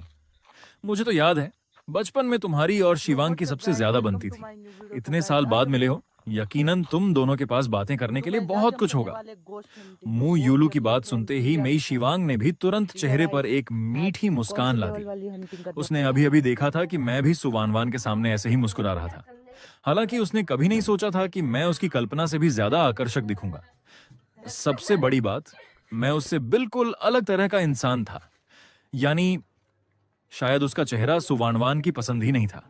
ये बात मेई शिवांग के लिए किसी बुरी खबर से कम नहीं थी, लेकिन फिर उसने खुद को दिलासा दिया, अगर निष्पक्ष होकर देखा जाए तो मुझ में ही ज्यादा खूबसूरती है। अगर मैं भी वही एक्सप्रेशन दूं जो ये दे रहा है तो वानवान दीदी को दोनों के बीच का फर्क साफ दिखाई देगा। उसने मीठी आवाज में पुकारा, वानवान दीदी। उसकी आवाज इतनी मुलायम थी मानो उसमें से शहद टपक रहा हो। बोलते बोलते वह धीरे से सोफे की तरफ थोड़ा और खिसक गया। हालांकि बीच में सोफे का हैंडल होने की वजह से वह ज्यादा करीब नहीं आ सका। वह मुस्कुराते हुए बोला, सोच रहा हूं हमें मिले हुए कितने साल हो गए होंगे। वानवान दीदी, आप तो आज भी पहले जितनी ही खूबसूरत हैं। लेकिन बताइए, क्या मैं पहले से ज्यादा हैंडसम नहीं हो गया? मुझे तो अभी भी याद है, बचपन में आपने कहा था कि बड़े होकर आप मुझसे शादी करेंगी। ये सुनते ही सुवानवान घबरा गई और तुरंत बोली, मेई शिवांग, बकवास मत करो, मैंने ऐसा कब कहा था? इतना कहते हुए उसने जल्दी से मेरी तरफ देखा और धीमी आवाज में बोली, मैंने सच में ऐसा कभी नहीं कहा। सच, मैं तो पहले ही आराम से टिककर थोड़ा झपकी लेने की तैयारी कर चुका था, लेकिन यह यांडेरे हीरो मुझे चैन से आराम भी नहीं करने दे रहा था। हालांकि मुझे इस बात की सच्चाई पहले से पता थी, क्योंकि यह सब मैं उपन्यास में पढ़ चुका था, इसलिए मुझे सुवानवान पर पूरा भरोसा था। मैं मुस्कुराकर बोला, अगर तुमने बचपन में ऐसा कहा भी होता तो उसमें क्या है? बचपन में कौन ऐसी बातें नहीं करता? तुम्हें याद है, बचपन में तुमने ओलंपिक देखकर कहा था कि बड़ी होकर ओलंपिक चैंपियन बनोगी, और अब हालत यह है कि थोड़ा ज्यादा चलना पड़ जाए तो थक जाती हो। मैं मुस्कुराते हुए बोला, मैं तुम पर भरोसा करता हूं। मेरी बात सुनकर सुवानवान ने राहत की सांस ली। उधर मेई शिवांग के चेहरे की मुस्कान लगभग टूट चुकी थी। उसे लगा था कि मेरी मौजूदगी में वह ऐसी बात कहेगा तो चाहे मैं कुछ न बोलूं, लेकिन मेरे दिल में शक का बीज जरूर पड़ जाएगा। लेकिन मैं बिल्कुल शांत रहा। इतना ही नहीं, सुवानवान भी इतनी घबराई हुई थी कि कहीं मैं उसे गलत न समझ लूं। क्या वह सचमुच मुझसे इतनी मोहब्बत करने लगी थी? मू यूलू की नजर बारी बारी से मुझ पर और मेई शिवांग पर गई। वह मन ही मन सोचने लगी, मानना पड़ेगा, इस ये मिंग में सचमुच कुछ बात है। देखो, इसने सुसु को किस तरह अपना दीवाना बना दिया है। इसके मुकाबले में शिवांग अभी बहुत कच्चा है, चेहरे के हाव भाव तक संभाल नहीं पा रहा। आखिर वह आज की मेजबान थी। उसे लगा कि किसी तरह मेई शिवांग की मदद करनी चाहिए। वह लापरवाही से बोली, अरे मुझे भी कुछ कुछ याद आ रहा है। तुम दोनों बचपन में घर घर खेलते थे ना, एक पापा बनता था और दूसरा मम्मी। इस बार सुवानवान को भी वह घटना याद आ गई। पहले उसने मेरी तरफ देखा। जब उसने देखा कि मेरे चेहरे पर जरा भी बदलाव नहीं है, तब उसे एहसास हुआ कि वह बेवजह घबरा रही थी। आखिर यह सिर्फ जो बचपन की बात थी। वह शांत होकर मुयूलू की तरफ मुड़ी और हल्की चेतावनी भरे लहजे में बोली, वो बस बच्चों का खेल था। इतने साल बाद भी उसे याद रखने की क्या जरूरत है? ऐसी बातें आगे से मत किया करो। अब मेरा अपना रिश्ता है। अगर मेरे मिंगमिंग ने कुछ गलत समझ लिया तो सबसे पहले मैं तुम्हारी खबर लूंगी। मुयूलू समझ गई कि सुवानवान इस बार मजाक नहीं कर रही थी। वह हंसते हुए दोनों हाथ उठाकर बोली, अच्छा बाबा, अब नहीं बोलूंगी। इतना कहकर उसने चुपके से मेई शिवांग की तरफ देखा और आंखों ही आंखों में इशारा किया कि अब यह विषय यहीं खत्म कर दे। लेकिन इस समय मेई शिवांग के दिमाग में सिर्फ सुवानवान के वही शब्द गूंज रहे थे, मेरा अपना रिश्ता है, मेरा मिंगमिंग। ये शब्द उसके सीने में कांटों की तरह चुभ रहे थे। वह मुयूलू का इशारा तक नहीं समझ पाया। हाँ, उसे इतना जरूर एहसास था कि उसकी भावनाएं अब काबू से बाहर होती जा रही हैं। अगर उसने अभी मुंह खोला तो शायद शेन नानशुआंग उसे जबरदस्ती बाहर ले जाएगी। उसने कई बार गहरी सांस ली और किसी तरह अपने अंदर उबल रहे गुस्से और हिंसक विचारों को दबाया। कुछ देर बाद उसके चेहरे पर फिर से वही आकर्षक मुस्कान लौट आई, मानो वह सिर्फ पुरानी यादों में खोया हुआ हो। मेई शिवांग मुस्कुराते हुए बोला, वानवान दीदी, आपको याद है जब हम तीसरी क्लास में पिकनिक पर गए थे तब पहाड़ चढ़ते समय मैं फिसल गया था। अगर उस दिन आपने मुझे पकड़कर खुद नीचे गिरकर सहारा न दिया होता तो मुझे जरूर चोट लग जाती। उल्टा, उस दिन आपको ही कई जगह चोट लग गई थी। ये कहते हुए उसकी आंखों में कृतज्ञता और पुरानी यादों का मिला जुला भाव दिखाई दिया। उस समय तो आप बिल्कुल किसी हीरो की तरह थी। सुवानवान ने हल्का सा भौहें सिकोड़ ली। उसे महसूस हो रहा था कि यह बात इस समय कहना ठीक नहीं था, लेकिन शिष्टाचार निभाते हुए उसने बस शांत स्वर में कहा, हाँ, बहुत पुरानी बात है, अब उसे छोड़ ही दो। लेकिन मेई शिवांग ने मानो उसकी बेरुखी महसूस ही नहीं की। वह उत्साह से आगे बोला, और याद है, जूनियर हाई में एक बार क्लास के दौरान मेरे पेट में बहुत तेज दर्द हुआ था। तब आप स्कूल की दीवार फांदकर मेरे लिए दवा लेने गई थी, फिर दूसरे कैंपस तक खुद दवा पहुंचाने आई थी।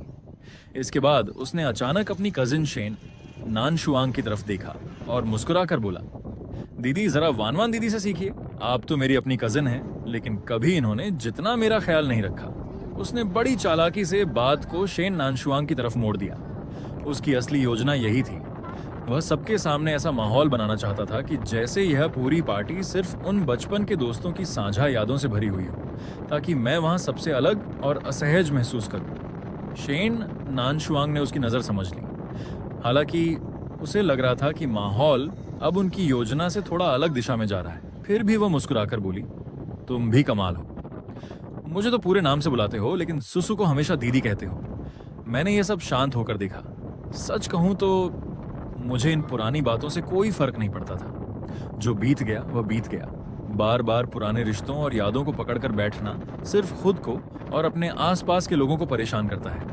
और किसी न किसी मायने में अगर सु वानवान हमेशा इन्हीं बातों में उलझी रहती तो यह उसके लिए भी अच्छा नहीं होता। मैंने बिना कुछ कहे उसकी तरफ झुककर उसके गाल पर हल्का सा चुंबन दे दिया, फिर मुस्कुराकर बोला, अब तुम्हें हर बात की सफाई देने की जरूरत नहीं है। तुम दोनों बचपन के दोस्त हो, तुम्हारे बीच बचपन की यादें होना बिल्कुल स्वाभाविक है। पुरानी बातों को लेकर मैं इतना छोटा दिल नहीं रखता। आखिर हर इंसान के कुछ अच्छे दोस्त होते ही हैं। तुम मेरी गर्लफ्रेंड हो। जब तक मेरे सामने कोई पक्का सबूत ना हो, मैं किसी और की दो चार बातों की वजह से तुम पर कभी शक नहीं करूंगा। इसलिए खुद पर थोड़ा भरोसा रखा करो। मेरी अचानक की गई उस हल्की सी किस्से सुवानवान एक पल के लिए चौंक गई थी, लेकिन अगले ही पल जब उसने मेरी बातें सुनी तो उसके दिल में जैसे गर्माहट की एक लहर दौड़ गई। वह एहसास धीरे धीरे पूरे शरीर में फैल गया और उसके तने हुए कंधे भी ढीले पड़ गए। वह झुककर मेरी तरफ देखने लगी। उसकी आंखों में सिर्फ प्यार और कोमलता थी। उसे समझ आ गया था। मैं उसकी बेचैनी महसूस कर चुका था। मैं समझ चुका था कि उसके दिल में कितनी असुरक्षा छिपी हुई है। शायद मुझे बहुत लंबे समय तक चाहने और बार बार ठुकराए जाने की वजह से जब भी वह मेरे सामने होती थी, उसके अंदर कहीं ना कहीं आत्मविश्वास की कमी रहती थी। वह मेरी साफ और ईमानदार आंखों में देखती रही। उसका दिल अनजाने में भर आया। सच तो यह था कि उसने कई बार मन ही मन सोचा था कि आखिर मैंने अचानक अपना फैसला क्यों बदल दिया। क्या मेरे मन में कोई और मकसद था? क्या मैं बस कुछ समय के लिए उसके साथ हूं? और क्या एक दिन मुझे अपने फैसले पर पछतावा होगा? लेकिन चाहे मेरी शुरुआत की वजह जो भी रही हो, अब जबकि मैंने उसका हाथ थाम लिया था तो वह मुझे कभी पछताने का मौका नहीं देगी। उसी समय वह कुछ कहने ही वाली थी कि अचानक मेरी शिवांग की तेज आवाज ने पूरे माहौल को तोड़ दिया। उसकी आवाज पहले से कहीं ज्यादा ऊंची और नुकीली थी। सुवानवान चौंक कर उसकी तरफ देखने लगी। उसने देखा मेरी शिवांग का चेहरा एकदम सफेद पड़ चुका था, जिसमें हल्की नीली झलक भी दिखाई दे रही थी। उसकी आंखों में एक पल के लिए ऐसा भयानक भाव चमका कि सुवानवान का दिल दहल गया। वह नजर उसके लिए बिल्कुल अनजानी थी। सुवानवान ने पलक झपकाई। उसे लगा शायद उसने गलत देख लिया, लेकिन जब उसने दोबारा उसकी तरफ देखा तो वह खतरनाक भाव पूरी तरह गायब हो चुका था। अब वहां सिर्फ नाराजगी, उदासी और हल्की सी शिकायत दिखाई दे रही थी। हालांकि उसका चेहरा अब भी बेहद खराब लग रहा था। उसके होंठ कसकर भींचे हुए थे और चेहरे पर जिद साफ दिखाई दे रही थी। क्या मैंने सचमुच गलत देखा था? सुवानवान मन ही मन सोचने लगी। उसे अपनी नजरों पर पूरा भरोसा था। जो भाव उसने अभी देखा था वह किसी पल भर के गुस्से का नहीं था। वह तो दिल की गहराई से निकली हुई नफरत जैसा लग रहा था। उसे अचानक अपार्टमेंट वाली घटना याद आ गई। आज का मेई शिवांग और उस दिन का उसका अजीब व्यवहार, दोनों तस्वीरें धीरे धीरे एक दूसरे से जुड़ने लगीं। उसे महसूस हुआ कि विदेश से लौटने के बाद बचपन का वह साथी शायद पहले जैसा नहीं रहा, लेकिन उसने अपने मन की शंका को फिलहाल दबा दिया। उधर मेई शिवांग भी समझ चुका था कि उससे अभी बहुत बड़ी गलती हो गई थी। जब उसने मुझे सुवानवान के गाल पर किस करते देखा तो उसके अंदर का गुस्सा पल भर में फट पड़ा था। वह अपने चेहरे पर उमड़ती नफरत और हिंसक भावनाओं को छिपा ही नहीं पाया। अब उसे डर था कि शायद सुवानवान ने सब देख लिया होगा। उसने तुरंत अपनी आंखों से वह खतरनाक चमक समेट ली, अपने होंठों को जोर से दबाया और बार बार गहरी सांस लेकर किसी तरह खुद को शांत करने लगा। जैसे ही मैंने सुवानवान के गाल पर किस किया, मेई शिवार के दिल में उठ रही आग जैसे बेकाबू हो गई। वह किसी भी तरह अपने गुस्से को दबा नहीं पा रहा था। उसके चेहरे पर भी अब बनावटी मुस्कान नहीं रह गई थी। उस आदमी की इतनी हिम्मत कैसे हुई? उसने वानवान दीदी को किस कर लिया, वो भी मेरी आंखों के सामने। उसे ऐसा लगा जैसे मैं जानबूझकर उसे चुनौती दे रहा हूं। ये लड़का बहुत चालाक है। ऊपर से मासूम बनने का नाटक करता है, लेकिन अंदर से बेहद चालाक और षड्यंत्रकारी है। जानबूझकर मेरे सामने ऐसा कर रहा है। उसने मन ही मन कसम खाई कि वह जल्द ही मेरा असली चेहरा सबके सामने लाकर रहेगा, ताकि सुवानवान मेरी सच्चाई समझ सके। और जिस दिन ऐसा हुआ, उस दिन मुझे उसे उकसाने की कीमत जरूर चुकानी पड़ेगी। सुवानवान ने देखा कि मेई शिवार्ग ने उसे आवाज तो दी, लेकिन फिर चुप हो गया। उसका चेहरा अभी भी अजीब तरह से सख्त था। उसने हल्की दूरी बनाए रखते हुए पूछा, क्या हुआ? मेई शिवार्ग तब जाकर अपने ख्यालों से बाहर आया। उसने जल्दी से अपने चेहरे के भाव संभाले और जबरदस्ती मुस्कुराते हुए कहा, वो क्यों ना हम सब कोई गेम खेलें। असल में उसने गुस्से में अचानक सुवानवान को पुकार लिया था। अब उसके पास कोई बहाना नहीं बचा था, इसलिए उसने अपने अगले प्लान को समय से पहले शुरू करने का फैसला किया। पहले तो वह बचपन की यादें सुनाकर सुवानवान को पुरानी बातों में उलझाना चाहता था, ताकि मैं खुद ही पीछे हट जाऊं, लेकिन मैंने उसका पूरा प्लान खराब कर दिया। अब अगर गेम शुरू हो जाए तो शायद मुझे निशाना बनाना आसान होगा। सुवानवान को उसका व्यवहार पहले से भी ज्यादा अजीब लग रहा था। सिर्फ गेम खेलने की बात कहने के लिए इतना परेशान होने की क्या जरूरत थी? लेकिन आज की पार्टी मेई शिवार्ग के स्वागत के लिए थी। वह अभी अभी विदेश से लौटा था, इसलिए वह उसका मन भी नहीं तोड़ना चाहती थी। उसने सिर हिलाकर कहा, ठीक है, लेकिन आज येमिंग थोड़ा थका हुआ है, वो गेम नहीं खेलेगा। उसे अभी भी मेरी बात याद थी, इसलिए उसने खुद ही मेरी तरफ से मना कर दिया। मेई शिवार्ग का दिल बैठ गया। असल में ये पूरा गेम उसी ने मेरे लिए तैयार किया था। अगर मैं ही नहीं खेलता तो उसका सारा प्लान बेकार हो जाता। अब तक वह थोड़ा शांत हो चुका था, इसलिए सामान्य आवाज में बोला, वान वान दीदी, आज मेरी वेलकम पार्टी है। आज तो मेरी बात सबसे पहले मानी जानी चाहिए, और मिस्टर यमिंग खास तौर पर मेरी पार्टी में आए हैं। मुझे यकीन है वो मेरा इतना सम्मान तो करेंगे ही। मैं तुरंत समझ गया कि यह तथाकथित गेम असल में मुझे ही निशाना बनाने वाला है, लेकिन अब अगर मैं मना करता तो मैं ही छोटा दिल वाला लगता और सुवानवान भी असहज हो जाती। वैसे भी मेई शिवार्ग आसानी से हार मानने वालों में से नहीं था। अगर आज नहीं खेलता तो वह किसी और तरीके से मुझे परेशान करता। मैं नहीं चाहता था कि सुवानवान मेरी वजह से मुश्किल में पड़े। मैंने हल्की मुस्कान के साथ कहा, ठीक है, अब मैं पहले से बेहतर महसूस कर रहा हूँ। कौन सा गेम खेलेंगे?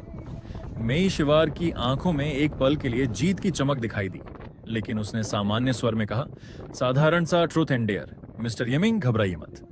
मैंने कंधे उचकाते हुए मुस्कुराकर जवाब दिया, मेई साहब, मेरी चिंता करने के लिए धन्यवाद।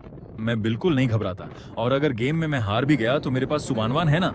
सुवानवान ने तुरंत मेरी बात का साथ दिया। मिंग मिंग, चिंता मत करो। अगर कोई सजा मिली तो मैं तुम्हारी जगह शराब पी लूंगी। उसे शराब से एलर्जी है। अगर कोई ड्रिंक वाली सजा हुई तो मैं पूरी कर दूंगी, वरना हम ये गेम नहीं खेलेंगे। ये सुनते ही मेई शिवार का चेहरा फिर से काला पड़ गया। उसकी आंखों में साफ नाराजगी और जलन दिखाई दी। उसने बड़ी मुश्किल से अपने भाव दबाए और सिर्फ एक शब्द कहा, ठीक है। मैं अब भी अपना शांत और थोड़ा शर्मीला स्वभाव बनाए हुए था। पूरे समय सुवानवान का हाथ पकड़े उसके पास ही बैठा रहा। बाकी सब लोग भी अपनी अपनी जगह बैठ गए। मेई शिवार्ग इस बार सुवानवान के ठीक सामने बैठा। मुझे यह थोड़ा अजीब लगा। अभी कुछ देर पहले तक तो वह हर हाल में सुवानवान के बगल में बैठना चाहता था। अब मौका मिलने पर भी सामने क्यों बैठा? शायद सामने बैठकर उसका चेहरा साफ दिखाई देता होगा। मैंने ज्यादा ध्यान नहीं दिया। मेरे लिए तो बस इतना काफी था कि मैं सुवानवान के बगल में बैठा था। कुछ राउंड तक माहौल बिल्कुल सामान्य रहा। सबकी एक एक बार बारी आ चुकी थी। मैं अब भी सुवानवान की बाह पकड़े बैठा था। उसी समय मेई शिवार्ग की आंखों में ठंडी चमक उभरी। टेबल पर रखी बोतल तेजी से घूमने लगी। इस बार उसकी रफ्तार पहले से कहीं ज्यादा थी। जब बोतल पहली बार रुकी तो उसका मुंह सीधा मेरी तरफ था, यानी इस राउंड में जवाब देने की बारी मेरी थी। फिर बोतल दूसरी बार घुमाई गई। करीब 10 सेकंड बाद वह धीरे धीरे रुक गई और इस बार उसका मुंह जाकर मेई शिवार की तरफ ठहर गया। मेरा दिल अनजाने में थोड़ा तेज धड़कने लगा। इतना भी संयोग हो सकता है? मेई शिवार्ग ने मेरी तरफ देखकर हल्की सी मुस्कान दी, लेकिन उसके अगले शब्द बिल्कुल भी दोस्ताना नहीं थे। मैं ट्रुथ चुनता हूं, मिस्टर यमिंग। मेरे मन में एक सवाल है। उम्मीद है आप उसका ईमानदारी से जवाब देंगे। मेई शिवार्ग ने मेरी तरफ देखते हुए कहा, मैंने सुना है कि वान वान दीदी ने तुम्हें पहले 108 बार प्रपोज किया था। यहां तक कि मेरे विदेश से लौटने से एक दिन पहले भी उन्होंने पूरे धूमधाम से तुम्हें फिर प्रपोज किया था, लेकिन हर बार तुमने उन्हें ठुकरा दिया। फिर ऐसा क्या हुआ कि जिस दिन मैं वापस आया उसी दिन तुम दोनों ने अचानक अपने रिश्ते का ऐलान कर दिया? इतना बड़ा बदलाव आखिर कैसे आ गया? क्या इसके पीछे कोई खास वजह थी? कृपया विस्तार से बताओ कि तुम्हारे मन में अचानक ऐसा बदलाव कैसे आया। मेई शिवार का सवाल सुनकर न जाने क्यों मेरे मन में राहत सी महसूस हुई। आखिरकार यह सवाल आ ही गया। अच्छी बात यह थी कि मैं पहले ही सुवानवान को सब कुछ अच्छी तरह समझा चुका था। मैंने पहले सुवानवान की तरफ देखा। हम दोनों एक दूसरे को देखकर मुस्कुरा दिए। फिर मैंने मेई शिवार की ओर देखकर कहा, हाँ, इसके पीछे कुछ निजी कारण जरूर है, लेकिन वो सिर्फ मेरे और सुवानवान के बीच की बात है। मैं समझ सकता हूँ कि आप बचपन से उन्हें अपनी बड़ी बहन मानते आए हैं, इसलिए उनकी चिंता करना स्वाभाविक है। लेकिन मैंने वो वजह पहले ही सुवानवान को बता दी है।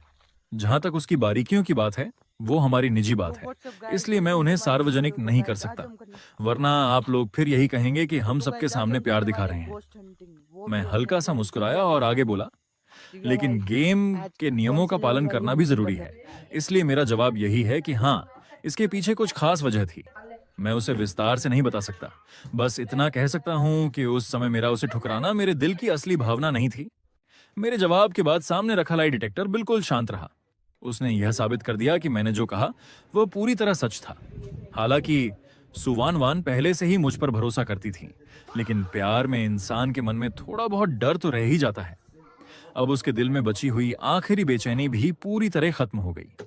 वह मुस्कुराकर बोली, मुझे पता है कि तुम सब मेरी चिंता करते थे, लेकिन सच तो यह है कि उसी दिन हम दोनों साथ आ गए थे। मिंग मिंग मेरे अपार्टमेंट तक आया था और उसने मुझे सब कुछ समझाया था। मेरी भी कुछ गलतियां थीं, इसलिए उस माहौल में उसके लिए तुरंत हाँ कहना आसान नहीं था। अब हमारे बीच सब ठीक है, तुम लोग चिंता मत करो। बाकी बातें सिर्फ हम दोनों के बीच की हैं, इसलिए उन्हें जानने की कोशिश मत करना। हाँ दू युयान, जो ज्यादातर समय दुनिया भर में एडवेंचर स्पोर्ट्स करती रहती थी, सुवान वान की प्रेम कहानी के बारे में थोड़ा बहुत जानती थी। अब जब खुद सुवान वान ने इतनी साफ बात कह दी, तो उसने भी हंसते हुए कहा, मुझे तो वैसे भी तुम दोनों की रोमांटिक बातें सुनने में कोई दिलचस्पी नहीं है। लिंजिशुआन ने भी सिर हिलाया। बस अब अटक। जब तुम दोनों खुश हो तो हमारे लिए वही काफी है। तो गाइस उसके हिसाब से सुवानवान कोई छोटी बच्ची नहीं थी जिसे आसानी से कोई धोखा दे दे। अब जबकि उसकी प्रेम जिंदगी भी संभल गई थी, शायद वे फिर से उसे अपने साथ बिजनेस में आने के लिए मना सके। उसने एक नजर मेरी तरफ डाली। तगड़ा भी लगे। पहले तो सू मेरी बात नहीं मानती थी, लेकिन शायद इस बार उसके बॉयफ्रेंड के जरिए उसे मनाया जा सके। 2 लोगों के समर्थन के बाद अब मेई शिवार्ग के लिए मेरे जवाब पर सवाल उठाना मुश्किल हो गया। अगर वह अब भी बहस करता तो वही जिद्दी दिखाई देता। ऊपर से सुवानवान साफ कह चुकी थी कि यह हम दोनों की निजी बात है, लेकिन मेई शिवार के लिए यही सबसे बड़ा मौका था। वह तो खास तौर पर मिलिट्री ग्रेड लाई डिटेक्टर लेकर आया था ताकि मेरा झूठ पकड़ सके, लेकिन उसकी सबसे बड़ी उम्मीद वहीं टूट गई। जिस सवाल को वह मेरा सबसे बड़ा कमजोर पक्ष समझ रहा था, उसका जवाब मैं पहले ही सुवानवान को दे चुका था। उसने मन ही मन सोचा, जरूर इस आदमी ने फिर मीठी मीठी बातें करके वानवान दीदी को बहला दिया होगा। सच में कितना चालाक इंसान है। शेन लानशुआंग ने हल्के से सिर हिलाकर उसे इशारा किया कि अब इस विषय को यहीं खत्म कर दें। मेई शिवार्ग भी समझ गया कि अब इस मुद्दे पर आगे कुछ हासिल नहीं होगा। उसने मन मारकर अगला राउंड शुरू कर दिया। अगर अभी इस आदमी की पोल नहीं खोल सकता तो कम से कम वानवान दीदी के और करीब तो जा सकता हूं। छठा राउंड शुरू हुआ। इस बार सुवानवान जवाब देने वाली थी और सवाल पूछने वाला फिर से मेई शिवार्ग ही था। मैंने सामने रखी उस बोतल को गौर से देखा। न जाने क्यों ऐसा लग रहा था जैसे उसकी हरकतें किसी तय दायरे में बंधी हुई हों। क्या सच में इसमें कोई चीटिंग नहीं हो रही? ये सब इतना ज्यादा संयोग कैसे हो सकता है? शुरुआती 4 राउंड में 8 लोगों की एक एक बार बारी आ चुकी थी। अब सोचने पर लगा कि शायद ये सब जानबूझकर कराया गया था ताकि सबको लगे कि गेम बिल्कुल निष्पक्ष है। लेकिन अगर गणित की बात करें तो 8 लोगों में लगातार 4 राउंड तक बिना किसी के दोबारा चुने जाना खुद में बहुत कम संभावना वाली बात थी। आखिर ये कर कैसे रहा है? मैं हर बार ध्यान से देख रहा था। मेई शिवार्ग बोतल घुमाते समय कोई खास हरकत भी नहीं करता था। बोतल की रफ्तार भी हर बार लगभग एक जैसी रहती थी। सबसे अजीब बात तो यह थी कि वह और सुवानवान एक दूसरे के पास ही बैठे थे। जरा सा भी ज्यादा या कम बल लगाने पर बोतल किसी और की तरफ रुक सकती थी। मेई शिवार्ग कोई असाधारण ताकत वाला इंसान भी नहीं था कि हर बार इतनी सटीक ताकत से बोतल घुमा सके। मैं चाहे जितना भी सोचता रहा, गेम अपनी रफ्तार से चलता रहा। मेई शिवार्ग ने अपनी बड़ी बड़ी आंखें घुमाईं, जैसे वह सोच रहा हो कि अब कौन सा सवाल पूछे। कुछ सेकंड बाद उसने अचानक दोनों हाथ ताली की तरह जोड़ लिए और उत्साह से बोला, इस बार मैं डेयर चुनता हूं। मुझे याद है बचपन में एक बार मेरे पैर में मोच आ गई थी। तब वानवान दीदी ने मुझे अपनी पीठ पर उठाकर घर पहुंचाया था, लेकिन उस समय उन्होंने मजाक उड़ाते हुए कहा था कि मैं बहुत भारी हूं। तो आज मैं बड़ी दिलदारी दिखाते हुए वानवान दीदी को खुद को साबित करने का एक मौका देता हूं। वानवान दीदी, मुझे प्रिंसेस कैरी में उठाइए और 10 स्क्वाट लगाइए। कैसा है? आज की वानवान दीदी के लिए तो ये बहुत आसान होना चाहिए, है ना? वह जानबूझकर बेहद चंचल अंदाज में बोल रहा था ताकि सबको लगे कि यह बस अचानक सूझा हुआ डेयर है, उसके पीछे कोई और मकसद नहीं।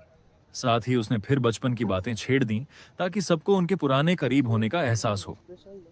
ऊपर से उसने चुनौती देने वाला तरीका भी चुना क्योंकि उसे पूरा यकीन था कि सुवानवान उसे मना नहीं करेगी। फिर उसने मेरी तरफ देखकर मुस्कुराते हुए कहा, मिस्टर यमिंग, बचपन में वानवान दीदी मुझे कई बार अपनी पीठ पर उठा चुकी हैं। आज तो बस एक गेम है, आपको इससे कोई एतराज तो नहीं होगा? उसकी जुबान पर बार बार बचपन की बातें सुनकर मुझे सच में हंसी आ रही थी। बचपन में हम सब नादान थे। उस समय की बातें किसी रिश्ते का सबूत नहीं होती। अगर वह बचपन की दोस्ती पर इतना गर्व कर रहा है तो इसका मतलब यही हुआ कि बचपन की दोस्ती भी आज के प्यार से हार गई। फिर आखिर वह इतनी शान से उसी बात को बार बार क्यों दोहरा रहा था? मैं सच में उसकी सोच नहीं समझ पा रहा था। मैंने उसकी तरफ हल्की मुस्कान के साथ देखा। मेरी मुस्कान में चुनौती साफ झलक रही थी। चूंकि मेई साहब ने पूछा है तो मैं साफ साफ कह देता हूँ, हाँ, मुझे इससे ऐतराज है। मुझे पसंद नहीं कि मेरी गर्लफ्रेंड किसी दूसरे पुरुष के साथ इस तरह की नजदीकी रखे। पहले वह मेरी गर्लफ्रेंड नहीं थी, इसलिए मुझे कोई फर्क नहीं पड़ता था, लेकिन अब वह मेरी गर्लफ्रेंड है, इसलिए अब ऐसा नहीं होगा। मैंने सु वानवान की तरफ देखकर कहा, वानवान, पेनल्टी में शराब पी लो। असल में चाहे मैं कुछ भी ना कहता, सु वानवान खुद भी ये डेयर कभी स्वीकार नहीं करती। मैं पहले ही उससे कह चुका था कि चाहे मेई शिवार्ग उसके सामने गिर भी जाए, अगर कोई बड़ी बात ना हो तो उसकी मदद करने की जरूरत नहीं है, और यहां तो बात उससे भी ज्यादा करीबी शारीरिक संपर्क की थी। सु वानवान ने बिना हिचकिचाए सिर हिलाया और अपने लिए शराब डालने लगी। मेई शिवार्ग तुरंत बेचैन हो गया। आज उसका एक भी प्लान सफल नहीं हुआ था। वह इस बार हर हाल में हारना नहीं चाहता था। उसने मेरी तरफ देखकर कहा, मिस्टर येमिंग, आप कुछ ज्यादा ही हुक्म चलाने वाले नहीं हैं। ये तो बस एक गेम है। मैं उसकी बातों में बिल्कुल नहीं आया। शांत स्वर में मैंने सिर हिलाया। हाँ, अपनी गर्लफ्रेंड के मामले में मैं थोड़ा पॉजिटिव हूं, और वैसे भी मुझे आपसे एक बात कहनी है। मैं जानता हूं कि आप दोनों बचपन से साथ बड़े हुए हैं, लेकिन अब हम सब बड़े हो चुके हैं, और सु वानवान का अब एक बॉयफ्रेंड भी है। इसलिए मैं चाहता हूं कि आप उन्हें वानवान दीदी कहकर बुलाना बंद कर दें। सच कहूं तो मुझे यह सुनना अच्छा नहीं लगता। वानवान दीदी कितना अजीब और बनावटी लगता है। मुझे तो हैरानी होती थी कि यह जुनूनी आदमी इतने आराम से हर बार यही संबोधन कैसे बोल लेता है। कम से कम मैं तो कभी नहीं बोल सकता था। मेई शिवार्ग ने सोचा कि आखिरकार मैं गुस्से में आ गया हूं। अब तो वह यह आदत छोड़ने वाला बिल्कुल नहीं था। उसने मासूम और बेबस चेहरा बनाकर सु वानवान की तरफ देखा। लेकिन मैं तो बचपन से यही कहता आया हूं, मुझे इसी की आदत है। वानवान दीदी, आप ही मिस्टर येमिंग को समझाइए ना। उधर सु वानवान बिना कुछ कहे अपने लिए शराब डालती रही। उसने लगातार 3 गिलास पेनल्टी के तौर पर पी लिए। फिर उसने मेई शिवार्ग की तरफ देखकर शांत स्वर में कहा, हम सब बड़े हो चुके हैं। बचपन की बातें बार बार मत दोहराओ। आगे से मुझे सीधे मेरे नाम से बुलाना। अगर किसी को दीदी कहना ही है तो शेन लानशुआंग तुम्हारी सगी कजिन है, उसे दीदी कहो। वानवान दीदी, मेई शिवार्ग ने घायल नजरों से उसकी तरफ देखा। उसकी आवाज में गहरी शिकायत थी। लेकिन मैं तो बचपन से आपको इसी नाम से बुलाता आया हूं। उसने हल्का सा सिर झुकाया और भी दुखी स्वर में बोला, पहले तो आपने कभी कुछ नहीं कहा। क्या अब सिर्फ अपने बॉयफ्रेंड की वजह से आप मुझसे इतना पुराना रिश्ता भी बदलवा देंगी?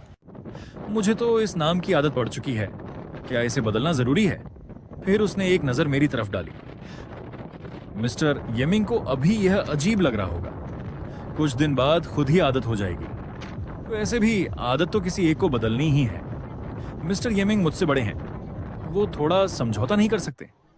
इस समय उसके चेहरे पर जो दुख और बेबसी दिखाई दे रही थी, उसमें थोड़ा अभिनय जरूर था, लेकिन उसके दिल को सच में चोट भी पहुंची थी। वह सोच भी नहीं सकता था कि सु वानवान इस आदमी की एक बात पर उससे 10 साल पुराना संबोधन बदलने को कह देगी। क्या अब मेरी जगह इस आदमी की अहमियत ज्यादा हो गई है? आसपास बैठे बाकी लोग एक दूसरे की तरफ देखने लगे। सबकी आंखों में एक जैसी समझ झलक रही थी। उन्हें साफ महसूस हो गया था, इस बार सु वानवान बिल्कुल गंभीर थी। वह मजाक नहीं कर रही थी। वे सब बचपन से उसके साथ बड़े हुए थे और उसके स्वभाव को अच्छी तरह जानते थे। मेई शिवार्ग की अभी की बातें थोड़ी परख थीं, थोड़ा भावनात्मक दबाव भी, और यही बातें सु वानवान को बिल्कुल पसंद नहीं आईं। उधर सु वानवान ने मेई शिवांग के चेहरे पर जिद और बेबसी का मिला जुला भाव देखा। उसका पहले से शांत चेहरा पूरी तरह ठंडा पड़ गया। उसके आसपास का माहौल जैसे अचानक कई डिग्री ठंडा हो गया। उसकी आंखों की नरमी भी गायब हो चुकी थी। यहां तक कि शेन लानशुआंग और मुयुलू भी चुप हो गए। किसी ने भी मेई शिवांग की तरफ से कुछ नहीं कहा। वे सब अच्छी तरह जानते थे कि सु वानवान का स्वभाव कैसा है। एक बार उसने किसी बात का फैसला कर लिया तो उसे बदलना लगभग नामुमकिन होता है। जितना कोई उसे मजबूर करेगा, उतना ही वह अपने फैसले पर अटल रहेगी। और इस समय मेई शिवांग सिर्फ सु वानवान का फैसला बदलवाना ही नहीं चाहता था, बल्कि मुझे भी नैतिक दबाव में डाल रहा था। लेकिन सु वानवान इस समय मुझसे प्यार करती थी। वह कैसे अपने ही बॉयफ्रेंड को किसी के नैतिक दबाव का शिकार बनने देती? आखिरकार मेई शिवांग उनके पूरे ग्रुप का इकलौता लड़का था। बचपन से सबने उसे बहुत प्यार दिया, उसकी हर बात मानी और उसे हमेशा सबसे ज्यादा अहमियत मिली। वह सु वानवान की सहनशीलता और उसके लाड़ प्यार का भी आदी हो चुका था। इसलिए भले ही वह सु वानवान का स्वभाव जानता था, फिर भी उसके मन में हमेशा यही विश्वास रहता था कि सु वानवान उसके लिए हमेशा अलग रहेगी। जैसे बचपन में उसकी हर जिद और नखरे सह लेती थी, वैसे ही अब भी मान जाएगी। बचपन में मेई शिवांग कई बार रोकर, जिद करके और मासूमियत दिखाकर सुवानवान के फैसले बदलवा चुका था। आखिर में हर बार सुवानवान ही झुक जाती थी। उसके मन में हमेशा यही धारणा बन गई थी कि सुवानवान का सख्त रवैया सिर्फ दूसरों के लिए है।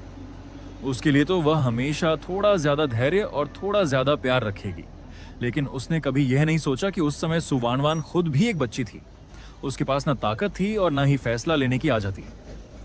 हर बार जब मेई शिवांग रोता या जिद करता, दोनों परिवारों के बड़े लोग सुवानवान पर दबाव डालते कि वह छोटे भाई को मान जाए। उस समय उसका स्वभाव भी आज जितना दृढ़ नहीं था और वह सबका विरोध भी नहीं कर सकती थी।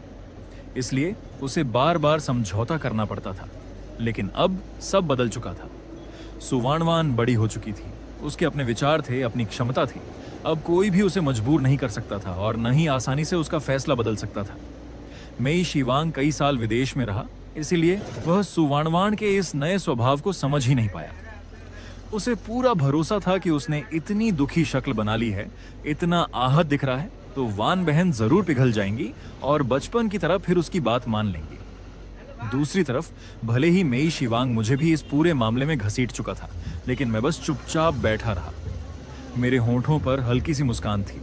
मैंने ना कुछ कहा और न ही कोई नाराजगी दिखाई, क्योंकि यह मामला सुवानवान का था और मुझे विश्वास था कि वह इसे खुद संभाल लेगी। सुवानवान ने मेई शिवांग के उस चेहरे को देखा जिस पर साफ लिखा था कि उसे पूरा यकीन है कि वह झुक जाएगी। उसकी आंखों में उपहास की झलक आई। उसे अचानक हंसी आने लगी और उसने समझाना भी बेकार समझ लिया। वह समझ चुकी थी कि मेई शिवांग उसकी कोई बात सुनने वाला नहीं है। वह सिर्फ अपनी जिद पर अड़ा रहेगा।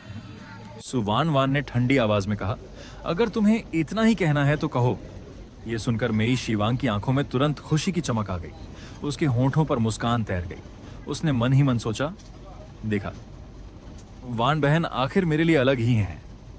उन्होंने आखिरकार मेरी बात मान ली। लेकिन अगले ही पल जब उसने सुवानवान का चेहरा देखा तो उसका दिल धक से रह गया। सुवानवान के चेहरे की ठंडक कम होने की बजाय और बढ़ चुकी थी। उसकी आंखों की बर्फीली नजर जैसे किसी को भी जमा सकती थी। तभी सुवानवान ने और भी ठंडी आवाज में कहा, तुम क्या बुलाते हो? ये तुम्हारी मर्जी है। लेकिन मैं जवाब दूं या नहीं, ये मेरी मर्जी होगी। उसकी बात बिल्कुल साफ थी। अगर मेई शिवांग उसी पुराने नाम से पुकारना चाहता है तो पुकार सकता है, लेकिन वह कभी उसका जवाब नहीं देगी। यह सुनते ही मेई शिवांग का चेहरा उतर गया। उसकी खुशी और बेबसी पल भर में गुस्से में बदल गई। अगर सामने वाला जवाब ही न दे तो ऐसे बुलाने का क्या मतलब? कमरे का माहौल तुरंत अजीब हो गया। शेन लानशुआंग अपने छोटे कजिन मेई शिवांग की हालत देखकर उसकी तरफदारी करना चाहती थी, लेकिन तभी मुयुलू ने उसका हाथ पकड़ लिया। वह धीरे से उसके कान में बोली, अभी अगर तुमने कुछ कहा तो सुसु मेई शिवांग से और भी ज्यादा नफरत करने लगेगी। शेन लानशुआंग ने सोचा, बात तो सही है, इसलिए वह चुप रही। उसने तो यह भी सोचा कि शायद मेई शिवांग का सच से सामना होना ही बेहतर है। अगर वह इसी बहाने सुवानवान के प्रति अपनी जिद छोड़ दे तो सबसे अच्छा होगा। वह साफ देख सकती थी कि सुवानवान के दिल में मेई शिवांग के लिए सिर्फ बहन भाई जैसा रिश्ता था। उसमें जरा भी प्रेम नहीं था। चाहे सुवानवान इस समय सिंगल भी होती, तब भी उसके मन का रिश्ता भाई बहन से बदलकर प्रेम में बदलना बहुत मुश्किल था। और अब तो सुवानवान का बॉयफ्रेंड भी था, जिसे पाने के लिए उसने पूरे